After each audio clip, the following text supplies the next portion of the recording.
Good morning, friends. I welcome you all to our C class. So, today we are going to discuss two important programs related to the recursive functions. And these are the important program because these were asked many times in the examination. So, therefore, I request all of you to listen to these programs carefully. And sometimes these programs were asked as short answer questions, and sometimes they were asked as 5 marks questions, and sometimes they were asked as 10 marks questions. So therefore any part of the program can be asked. So based on for how many marks they are asking, so you have to decide how to write that program. But these programs we can expect that they may come in the examination. So, as far as today's class is concerned, we are having the plan like this. First, we are going to discuss what is Fibonacci series, and then we will discuss about the implementation of Fibonacci series using iterative function, and then we will discuss about the same Fibonacci series using recursive function, how it can be implemented using recursive function, and then we will discuss what is Tower of Hanai problem, and then we will write the program using recursive function for Tower of Hanai problem. So this is what total 3 programs we are going to discuss. Out of 3 programs, 2 programs are related to Fibonacci series. One is implementation using iterative function and other one is using recursive function. Then we will go for the program of Tower of Hanai problem. So first let us start with the Fibonacci series. Before going to the program of Fibonacci series, first we should have some idea of what is Fibonacci series. Fibonacci series can be defined like this. Fibonacci series is a sequence of integers in which every number is a sum of its 2 previous numbers. Again, I am repeating the definition.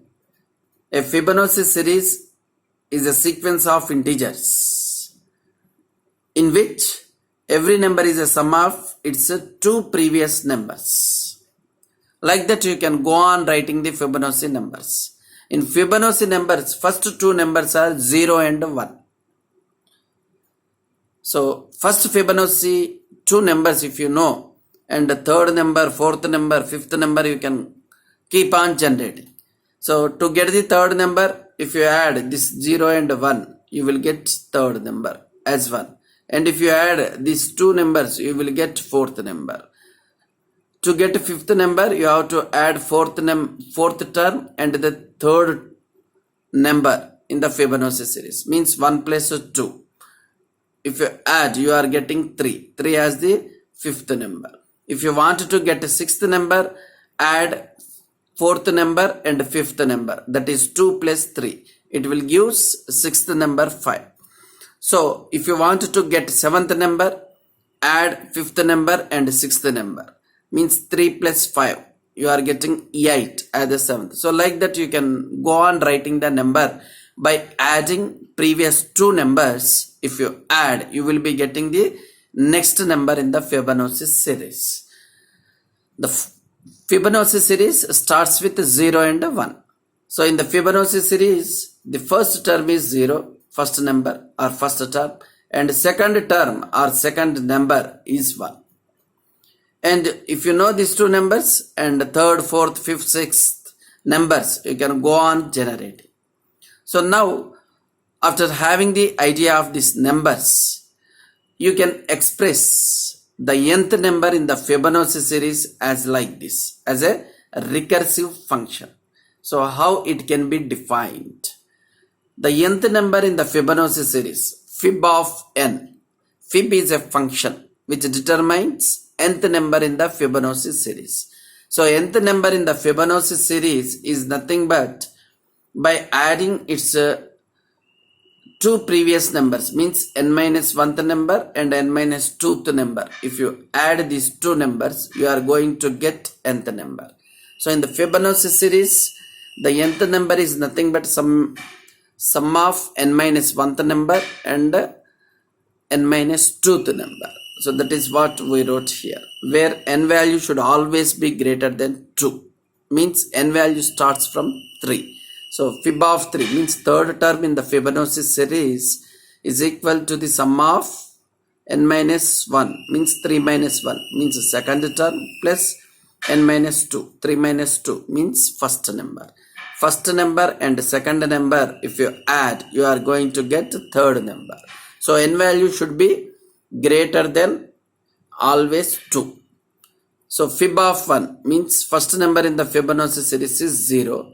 And fib of 2, second number in the Fibonacci series is 1. Already we have seen first number is 0 and second number fib of 2 is equal to 1. And the third number onwards we are going to generate by adding its previous two numbers. You are getting the next number in the Fibonacci series. Now we write a program using iterative function for generating first n terms, first n numbers of the Fibonacci series. See here, we are using a function called fib, so which receives n value as argument. N means which term you want in the Fibonacci series. This fib function determines that term, means that number in the Fibonacci series, means if you want nth number, it determines nth number. N value can be anything, means if n value is 5, it determines fifth number and returns that fifth number to the calling function. If n value is 3, it determines third Fibonacci number and returns it to the calling function. So we are using here, the main function starts from here. We have declared two integer variables n and I. So n is n variable we are using to ask the user how many Fibonacci numbers, terms that the user is wanting. So how many terms the user wanted to generate in the Fibonacci series, that we are asking. That value we are storing in n value. So scanf, we are instructing the computer to read that number and store in the variable n. And then if assume that n value is 5, means user want to generate first 5 terms in the Fibonacci series. So to generate first 5 terms, we are making a call to fib function and it returns the nth term in the Fibonacci series. See how we have written. For I equal to 1, I is less than or equal to n. N value we are assuming that it is 5 given by the user, means user wish to generate 5 terms, first 5 terms in the Fibonacci series. So when I value equal to 1, it checks the condition. 1 is less than or equal to 5. We are assuming n value as 5. So 1 is less than or equal to 5. It is true. So therefore, it is entering into the body of the for loop and it is printing a value given by the fib function. Here it is making a call to fib function with I value as the argument. At present I value is 1. Fib of 1 means it is making a call to fib of 1. So fib of 1, since you are passing integer value 1 as an argument to the fib function, 1 means you want to determine the first term in the Fibonacci series. So first term, first number in the Fibonacci series, you know that it is 0. So fib function returns a 0 value that is printed by the printf function here. Then I value becomes 2. It is incremented by 1. So previously it is 1. Now you are incrementing I value by 1. So it becomes 2. 2 is less than or equal to n. It is true. N value is 5. So therefore it is true. Then it entering into the body of the for loop. Again it is making a call to fib function with a I value as 2. Present I value is 2. Fib of 2 means you are requesting the fib function to determine the second term in the Fibonacci series. Second term is nothing but 1. So fib function returns 1. That 1 value you are printing. Then I value becomes incremented by 1. Previously it was 2. Now it becomes 3. 3 is less than or equal to again 5. Condition is 2. Again it is making a call to fib with I value as 3 as an argument. Means you are requesting the fib function to return the third term in the Fibonacci series. Third term in the Fibonacci series is 1. We have seen. So it returns 1. That 1 value you are printing. Then I value becomes incremented by 1. Previously it was 3. So now it becomes 4. 4 is less than or equal to 5. Again condition is 2. Again it entering into the body of the for loop where it prints the fourth term of the Fibonacci series. Fourth term, because you are making a call to fib function with I value as 4, means fib function returns fourth term in the Fibonacci series. The fourth term in the Fibonacci series is nothing but 2. It returns 2. So 2 is printed here. Then I value becomes 5. 5 is less than or equal to 5, means fifth term it is going to print. Fifth term means you are again making a call to fib function with I value as 5. I value is 5 means you are requesting the fib function to determine the fifth number in the Fibonacci series. So it determines fifth number. What is the fifth number in the Fibonacci series? Fifth number is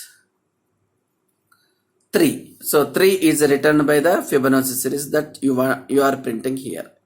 I is again incremented by 1. Previously it was 5. Now it becomes 6. 6 is less than or equal to 5. Condition becomes false. It will stop. So therefore main program is terminated. Let us see fib function, how it is returning nth value in the Fibonacci series based on the term you are asking. See here, fib function is implemented as a recursive function. There we have taken some 4 integer variable. I is used as a loop control variable. T1 and T2 are the terms that are keeping track of the numbers in the Fibonacci series. Initially T1 means the first term, that is 0, and T2 second term in the Fibonacci series is 1. And the next term is nothing but summation of these two, T1 plus T2. If you add, you will be getting third term. Okay, so means next term is the summation of T1 plus T2. Previous two terms if you add, then you are getting the subsequent number in the Fibonacci series that we are storing in the next term.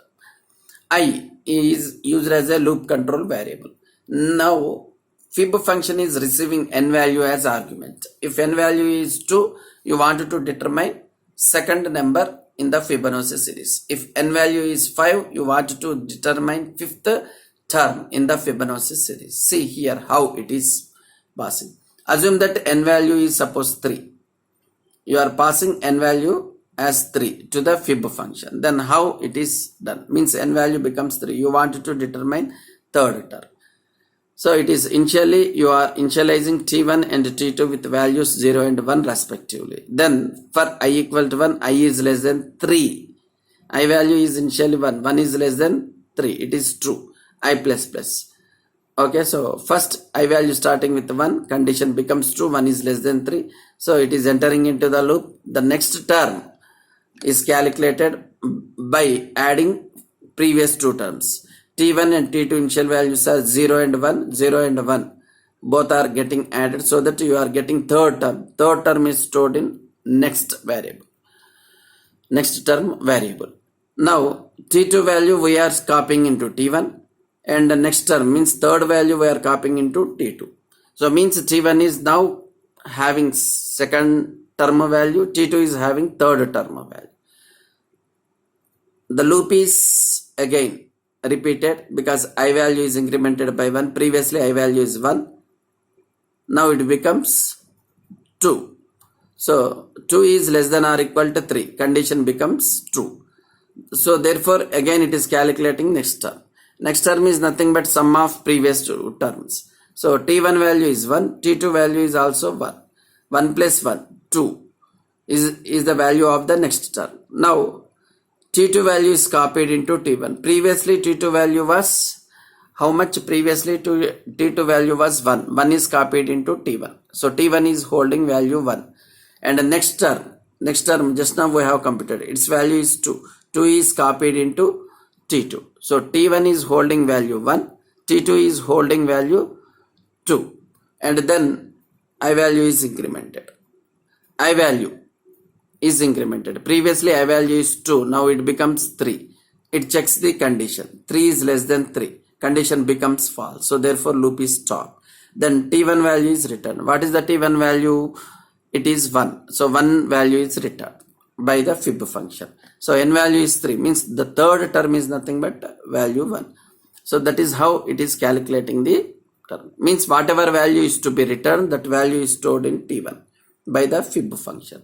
And T1 is holding that nth term. And that value we are returning to the calling function by the fib function. So for calculating that term, nth term, we are using this loop.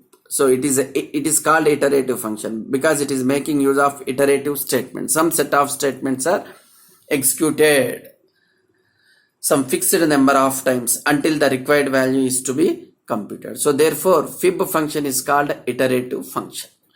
So this is how it returns the value. So when it receives n value, the concerned n value is returned. So third term in the Fibonacci series we have taken 1.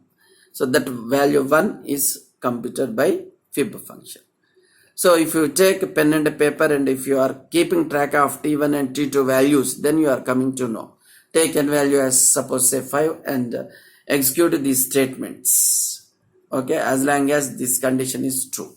Okay, when condition becomes false, you stop and see what value is held by the T1 value. So that value is nothing but the nth term. If n value is equal to 5, whatever value is available in T1 at that time, so that is nothing but the fifth term in the Fibonacci series. So like that you can, this iterative function will calculate the values and returns to the main function, calling function. So this is an example using iterative function. Now we will write the same program using a recursive function. A recursive function is nothing but it is a function which is making a call to itself. It is a iterative function we have used in this program. Iterative function means it is executing a set of statements repeatedly, either a fixed number of times or until the condition becomes false. Till that time it goes on executing some set of statements. So now we are writing the program for generating Fibonacci series using a recursive function. Recursive function already we discussed. Recursive function means it is a function which is making a call to itself. It is called a recursive function. So main part of the program is same. And here we have declared the fib function with the same prototype that we have seen in the previous program. Same. In the previous program also it is declared with the same syntax. Integer fib int n. Here you have to keep semicolon. We have forgot to keep semicolon in the declaration. Declaration always terminates with a semicolon. So in this program also we are defining with the same prototype. Int fib int n. At the end you have to keep semicolon. Now fib function is expected to receive n value as an argument. N value if it is 5, fib function is being requested to calculate the fifth term in the Fibonacci series. So fib should be implemented as a recursive function. Main function program is same. Only the difference comes in the implementation of fib. Here we have to implement a fib function as a recursive function. See here, all other statements in the main program is same. As you are asking the user, enter how many Fibonacci terms you want. If the user wish to generate first 5 numbers, he will enter n value as 5. And if the user wish to generate 10 terms in the Fibonacci series, user enters n value as 10. And that n value, we are requesting the computer to read that value given by the user and store it in variable n. Assume that n value is given by the user as 5, small value, so that we can explain the program. See, same statements again we have written. The Fibonacci series is, we are making a call to fib function with I values like in previous statements. When I value equal to 1, fib function is called with the I value equal to 1. When I value equal to 2, fib function is called with the 2. Means it determines second term, it prints second term. When I value equal to 3, fib function is called with the fib of 3. Means I value as 3. So third term it determines and returns. That value is printed here. When I value equal to 4, again fib is called with the I value as 4. Fib of 4 means we are requesting the fib function to determine the fourth term. That fourth term is returned here, that we are printing in the printf function. And when I value equal to 5, so fib function again it is called with I value 5. It determines the fifth term and that is returned by the fib function. So that value we are printing. So the main program is same. There is no change either in number of variables or names of the variables. Everything is same. But the difference comes when you look into the implementation of fib function. So here fib function is implemented as a recursive function using the recursive definition of Fibonacci series. In the Fibonacci series we have defined that every number in the Fibonacci series is nothing but it is expressed as a sum of its two previous number. Means f of n is equal to f of n minus 1 plus f of n minus 2, like that. Same definition we are using. See here, if n value equal to 1, fib number is receiving n value as argument. Suppose if n value is received as 1, means you are requesting the fib function to determine first term in the Fibonacci series. First term is fixed, that is 0. So therefore directly without doing any computation, this function is returning 0 value. Suppose if n value is received as 2, so second term is also fixed, it is 1. So therefore directly if n value equal to 2, you are asked to determine the second term in the Fibonacci series, it is fixed. So 1, you are returning value 1. Okay, but n value is, whenever it is greater than 2, then the function makes calls to itself. See, if n value is received as 3, then immediately it will check the condition. If n value is received as 3, what it is doing, it will check against 1. So 3 is equal to 1, condition becomes false. So therefore directly it goes to next condition. 3 is equal to 2. So 3 is not equal to 2, so this condition also becomes false. So therefore this statement is executed.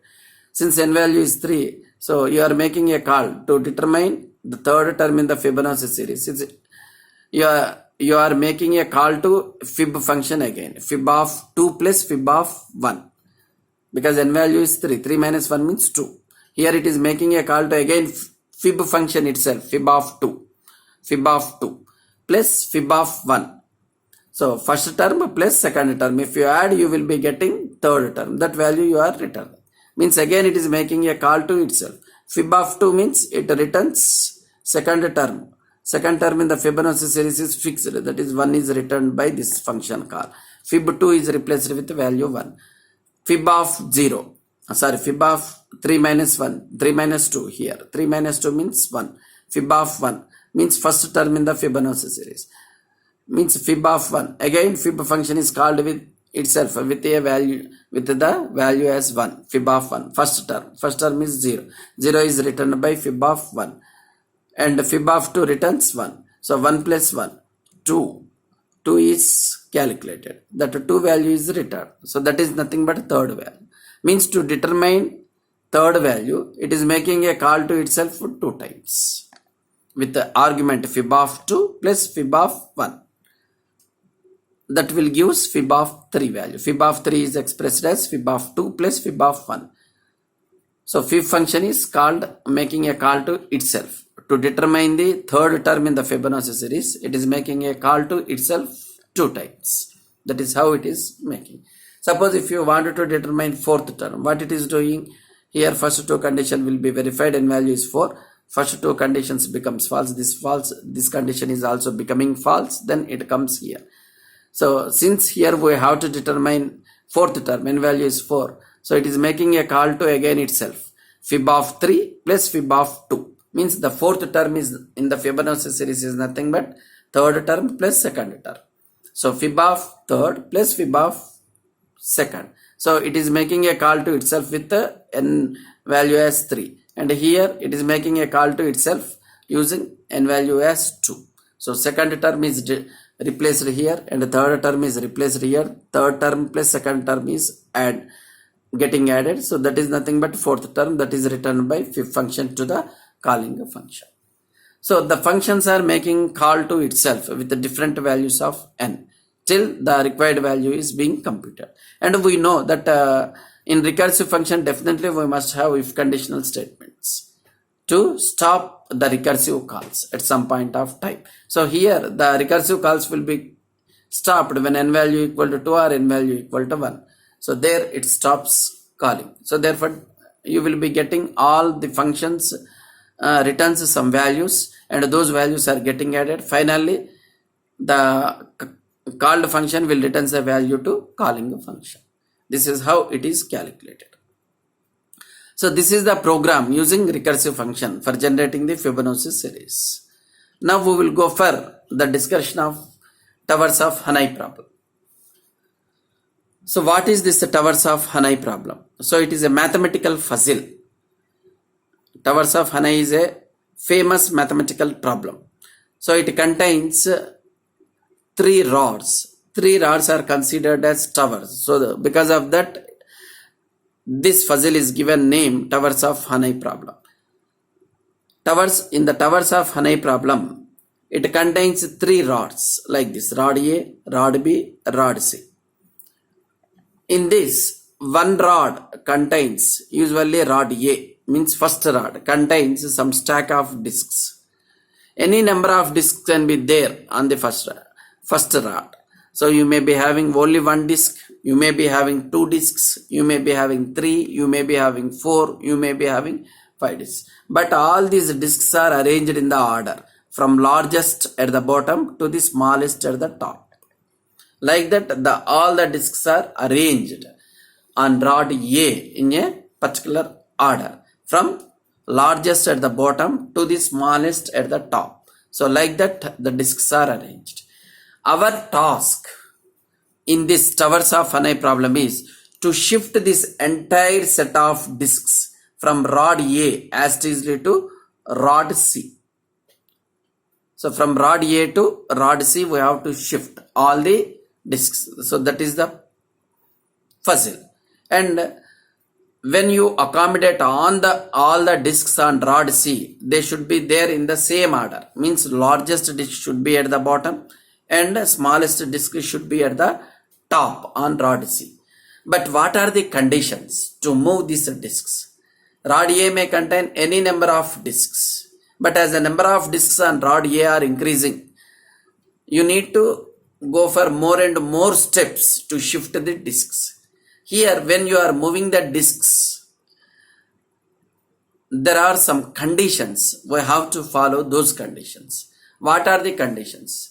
The conditions are, when you are moving the discs, then see, our aim is to move the discs from rod A to rod C. Then why this rod B is used? Rod B is used as a temporary rod. Temporary rod means if you want to keep some disc temporarily, then you can use rod B. Sometimes rod B is used as a temporary rod and sometimes we use rod C as a temporary rod. But temporary means discs are kept on these rods for a few minutes of time while we are shifting the discs from rod A to rod C. Our aim is to move all the discs from rod A to rod C. Okay, so at the end on the rod C, we must have the discs in the same order as they were there on the rod A. So that is the final condition.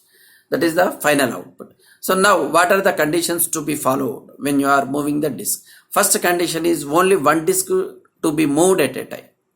Only you have to shift from any rod to any rod. Only one disc at a time. Okay, you cannot take all 3 rods from rod A and immediately you can keep on rod C. No, it is not possible. Only one disc to be taken out from any rod to move it. When that disc is placed, then only you can take another disc. So only one disc. First condition is only one disc to be moved at a time. And second condition is, when you are taking a disc from the rod, you have to take only top disc from the rod. You cannot take second disc or the disc which is there at the bottom. No, it is not possible. Only top disc is to be selected from any rod, and it can be placed on other rods. That is the second condition.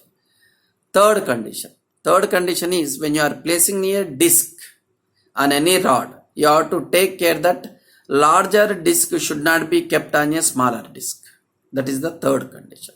Larger disc cannot be kept on a smaller disc, but smaller disc can be kept on a larger disc. That is accepted. But larger disc cannot be kept at any point of time on a smaller disc. That is the third condition. Again, I am repeating the conditions. Only one disc to be moved at a time. Take only the top disc from any one of the rods to move. And when you are placing a disc on any rod, see that larger disc cannot be kept on a smaller disc. That is the third condition. So I have given the conditions here. 3 conditions. Only one disc can be moved at a time. Second is, take only upper disc from one of the stalks of the rods and place it on top of another stalk. Third condition is, larger disc cannot be placed on the top of a smaller disc. So that is the third condition. So using these 3 conditions, we have to move the disc. I will give the examples for the case of when rod A contains 2 discs, how they can be moved from rod A to rod C. So that whatever arrangement is there on rod A, same arrangement finally you will get on rod C.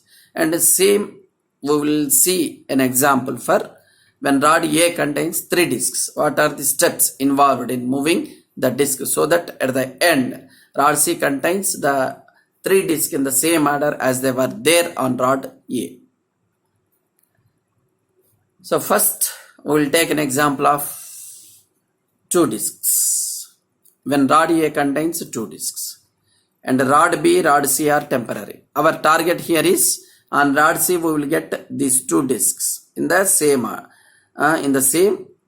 Means larger disc should be at the bottom and the smaller disc should be at the top.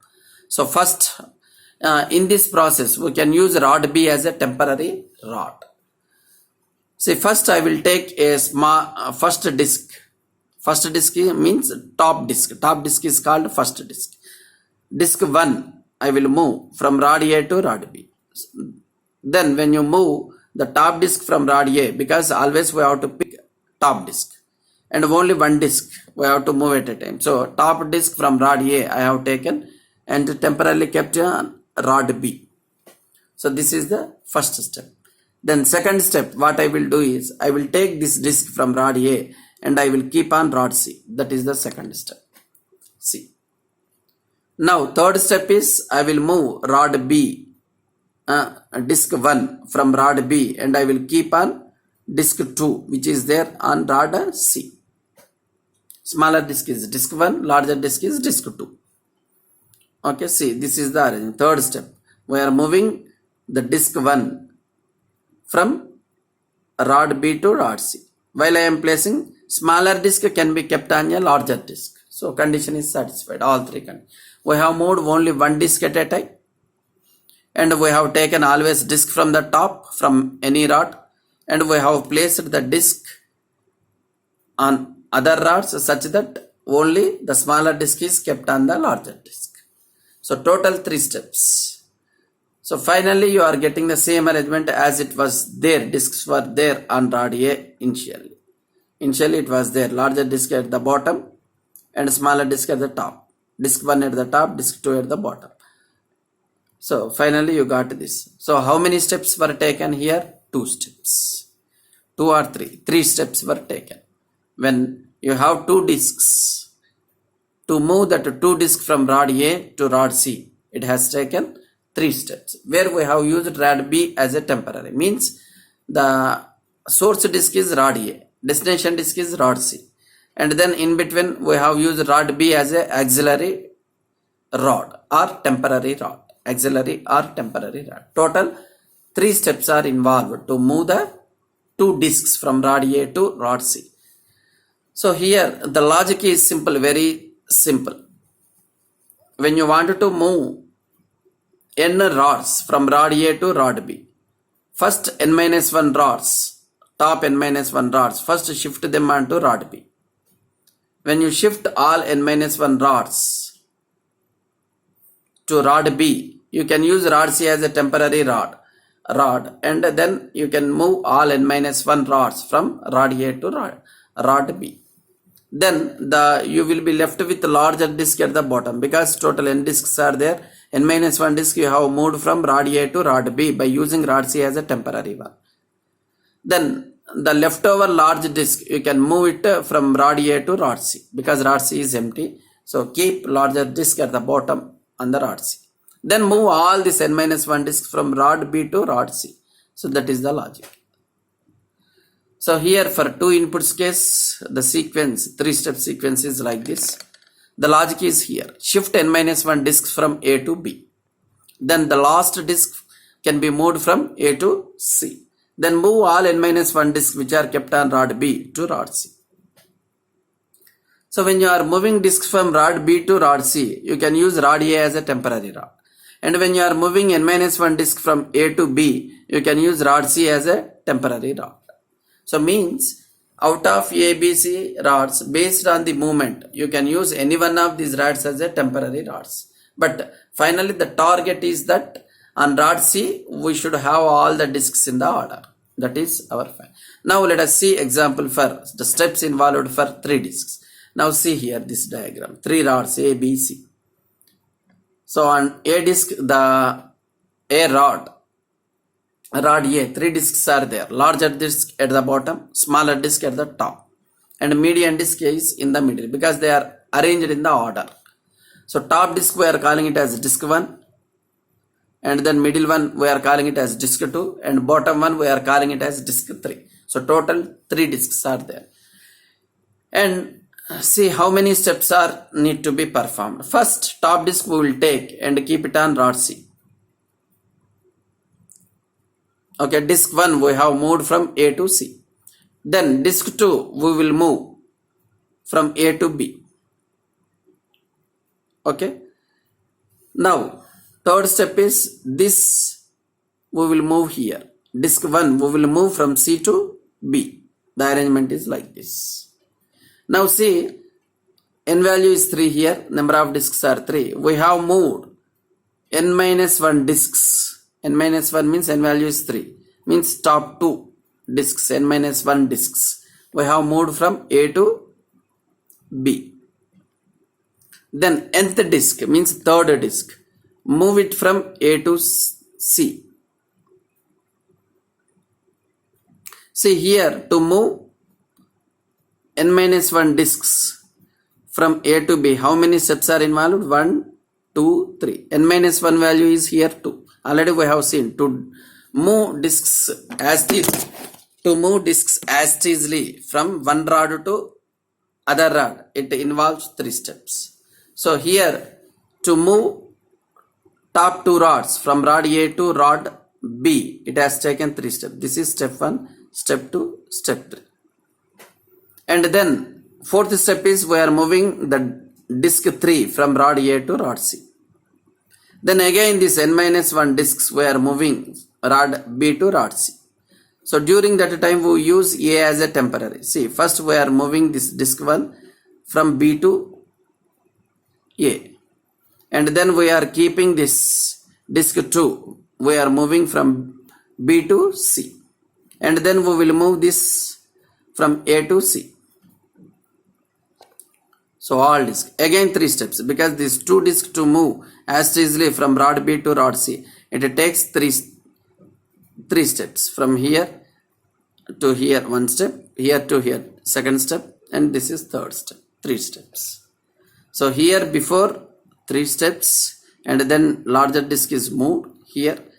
After moving n minus 1 disk from rod A to rod B, 3 steps are involved. After that, the larger disk is moved to this. This is our next step. So up to here 4 steps.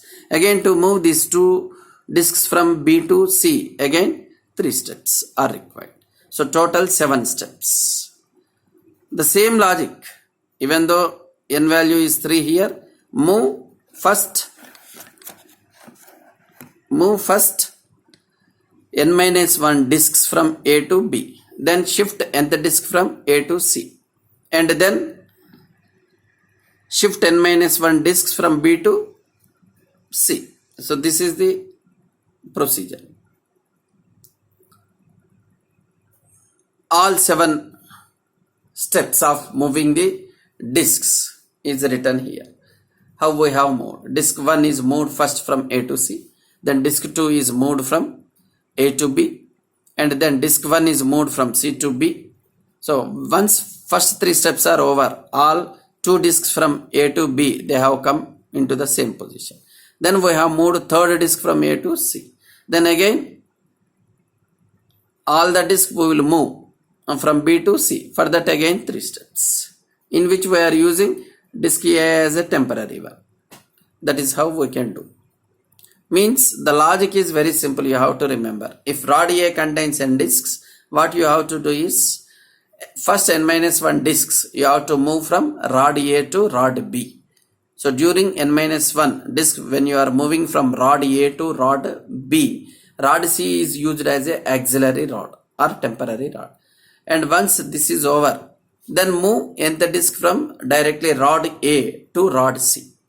Then after doing this step, again move n minus 1 disks which were there on rod A to rod C. During this process, you can use rod A as a temporary disk, a temporary rod or auxiliary rod. So same thing we will do in the program. See here. Suppose, assume the case, if you are having 4 disks on the rod A, how many steps it will take? If 2 disks are there, 3 movements are required. 3 steps are required, 3 movements means. And then if 3 disks are there, 7 steps are there. 7 steps it has taken to move all the disks from rod A to rod C. And if you are having 4 disks on rod A, how many steps it will take? So when you are having 4 disks, it is very easy. Assume that bottom disk is not there on rod A. So all n minus 1 disks means top 3 disks you can move first from A to B. So moving 3 disks from A to B, already you know, from one rod to as easily if you wanted to move it to other rod. So how many steps it will take? 3 disks here we are moving from rod A to rod B. So 7 steps it will take. So to move first 3 disks as easily from rod A to rod B, it will take 7 steps. So during this process, we use rod C as a temporary one. Yes, so 7 steps have been performed. After 7 steps are over, first top 3 disks will be moved from rod A to rod B. Then the bottom disk, 4th disk, you can take from rod A and keep it on rod C at the bottom. Now move these 3 disks which were there on rod B. Yes, you move as easily onto the rod C. Again 3 disks as easily to move from rod B to rod C. Again it will take 7 steps. During this process, we use rod A as a temporary rod or auxiliary rod. So total 7 steps at the beginning to move 3 disks from A to B, and then larger disk is moved from A to C, that is 4th step, and that is 8th step, and then to move again 3 disks from rod B to rod C as easily, again 7 steps, 7 plus 1 plus 7. So total 15 steps if 4 disks are there. Like that, if 5 disks are there on rod A, so to move top 4 disks from rod A to rod B, it will take 15 steps, and then move 5th disk from rod A to rod C. This is one more step, means 16th step, and then to move all 4 rods from rod B to rod C, again it will take 15 steps. So 16 plus 15. So total 31 if 5 rods are there. The simple formula is, if n disks are there on rod A, to move them as easily onto rod C, as it requires 2 to the power of n minus 1 steps. If n value is 5, it becomes 2 to the power of 5, means 32, minus 1 means 31 steps. If n value is 4, it will take 2 to the power of 4, means 16, minus 1, so means 15 steps. Like that, if you have n value 8 disks on rod A, so how many steps it will take? 2 to the power of 8, means 256 minus 1. So 255 steps are involved to get all the discs as easily onto the rod C using those three conditions. So here, based on the number of discs, you have to give the steps. Which disc is to be moved to which rod? From which rod to which rod we have to move, and which is the temporary rod during that process. So that steps, sequence of steps we have to give. So it can be easily done using a recursive function. So we are using here a recursive function called Tower of Hanai for moving n discs from rod A to rod C as it is. First we are declaring the function. Void Tower of Hanai is the function name. This is the recursive function, and it is we are making a call to this function by passing n. How many discs are there? N is the number of discs, and rod A is defined as a character, means this is here rod. From rod means it is a source rod, it is rod A, and second argument is character variable, that is to rod. From which rod to which rod you want to move finally. So A to C we wanted to move. So second argument is A, and finally third argument is second argument is C. During that process, which rod is used as an auxiliary rod? Because our aim is to get all these rods from A to C. During that process, we use B rod as a temporary rod. So total 3 arguments: from rod, to rod, and auxiliary rod. And then n is the number of discs. How many discs you wanted to move from source rod to the destination rod, and what is the auxiliary rod that can be used in this process as a temporary storage. So like that it is taking argument. See here, main function, we are making a call to main function. Main program is starting here. Inside the main program we have declared one variable n. So variable n is used for storing how many number of discs are there on rod A, and all these rods are to be moved to rod C. So that is our aim. So first we are asking the user to know how many discs the user is having on rod A. So n value can be 2, or n value can be 3, or n value can be 4, 5, 6. So as the number of discs on the rod are increasing, the number of steps to move all that rods from rod A to rod C is also increasing. See here, user will enter n value as something. Suppose n value user is entering as 4. So n value becomes 4. Then see here, next we are making a call to Tower of Hanai problem to print all that steps. Here first we are displaying a message. The steps involved in moving the entire stock of discs from rod A to rod C are. So all that steps are printed by Tower of Hanai. So we are making a call to Tower of Hanai. So n discs are there. N value is 4. With a value 4, we are making a call to Tower of Hanai problem.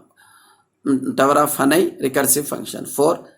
So our source rod is A, and the final destination rod is C. And during that process, we are using B rod as a temporary rod. Means from disk to disk. From disk is A, to disk is C, and auxiliary disk is B. And then when you make a call to this function, automatically it makes a call to Tower of Hanai problem. It receives Tower of Hanai function. It receives all that rod A, rod C, and rod B as arguments. And then if the function is getting executed, if n value equal to 1 means only one disk is there, simply the disk is directly moved from rod to rod. So here from rod means A value is printed here in the percentile C place, and second percentile C to rod is C is printed here. Here A value is printed, rod A, here rod C. Disk 1 is moved directly from rod A to rod C. Directly it will print. Suppose if n value is not 1, then it will make a call to itself. First Tower of Hanai, n minus 1 disk to be moved from rod means A rod. Auxiliary rod is B. So from rod to B rod it will be moved. Here the third argument is auxiliary rod. Auxiliary rod is second argument is always the destination. First argument is source, second argument is destination, third argument is temporary rod, which can be used as a temporary rod in that shift. First we know when n discs are there, n minus 1 discs are to be moved from A to B. then nth disk should be moved from A to C, and then n minus 1 disks again to be moved from B to A. So that is what we are doing here. Tower of Hanoi. First n minus 1 disk to be moved from A to B.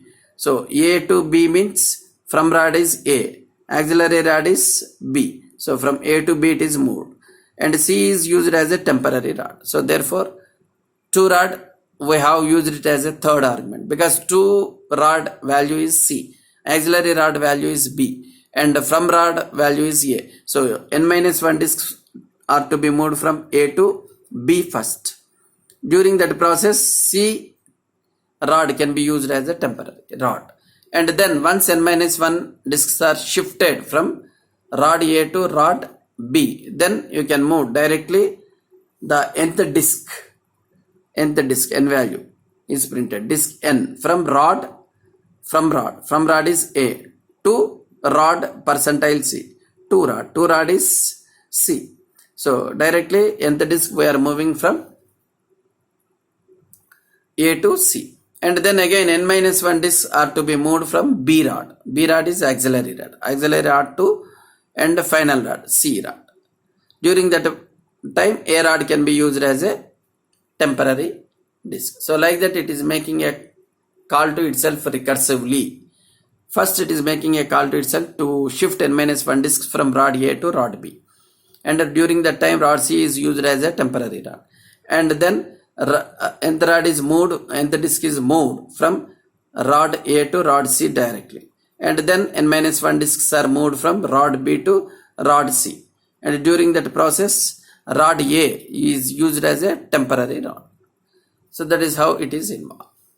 So here already I know, we have already discussed that for moving stack of n disks from rod A to finally rod C, it will take 2 to the power of n minus 1 steps. If n value equal to 1, only 2 power 1 minus 1 is only 1 step. If n value equal to 2, 2 to the power of 2, 4 minus 1, 3 steps. N value equal to 3 means 3 disks are there, 2 power 3 minus 1 means 7 steps.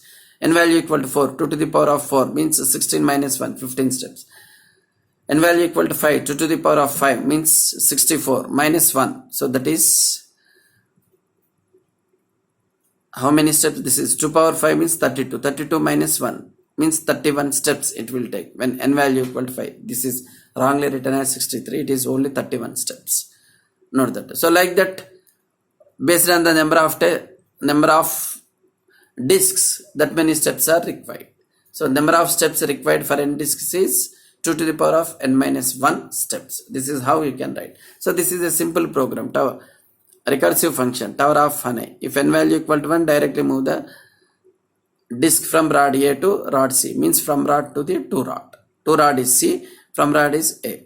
And then suppose if n value is not equal to 1, then simply call Tower of Hanoi for moving n minus 1 disk from rod to auxiliary rod, and 2 rod is used as a temporary rod, and then shift the nth disk from rod to 2 rod directly, and then shift n minus 1 disks from auxiliary rod means B rod to 2 rod. 2 rod means C rod.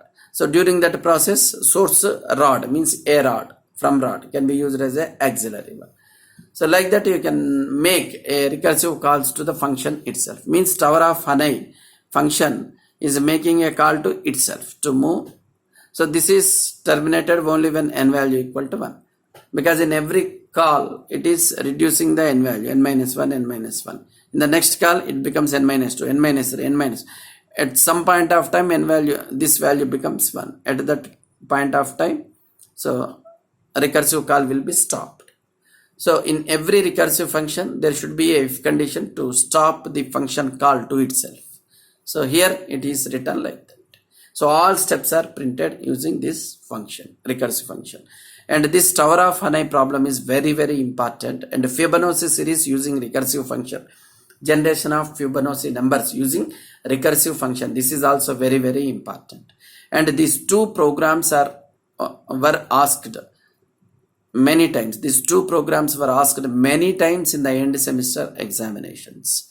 So therefore, you have to concentrate on these programs, especially for Tower of Hanoi problems. they have asked the steps with the diagrams. They have asked you to explain how the movements of the disk is done with the diagrams. That's what here I have given diagrams to you. For n value equal to 3 and for n value equal to 2, how these steps are involved. Like that in the examination, if you are asked to explain the Tower of Hanoi problem with the neat diagrams, then you can take n value as 2 or n value as 3. Better to take n value as 3 if you are getting the Tower of Hanoi problem for 10 marks questions. And if you are getting Tower of Hanoi problem for 5 marks question, you can take n value as 2 and neatly draw the diagram and give the program and explain about the program, how this program is being executed using the recursive function. Okay, so this is about the programs, the most important programs as far as the examinations are concerned. So please read these programs carefully, and if you have any doubt, you can contact me on my mobile number 9848919656. Okay, so thank you for your patience listening. Thank you all.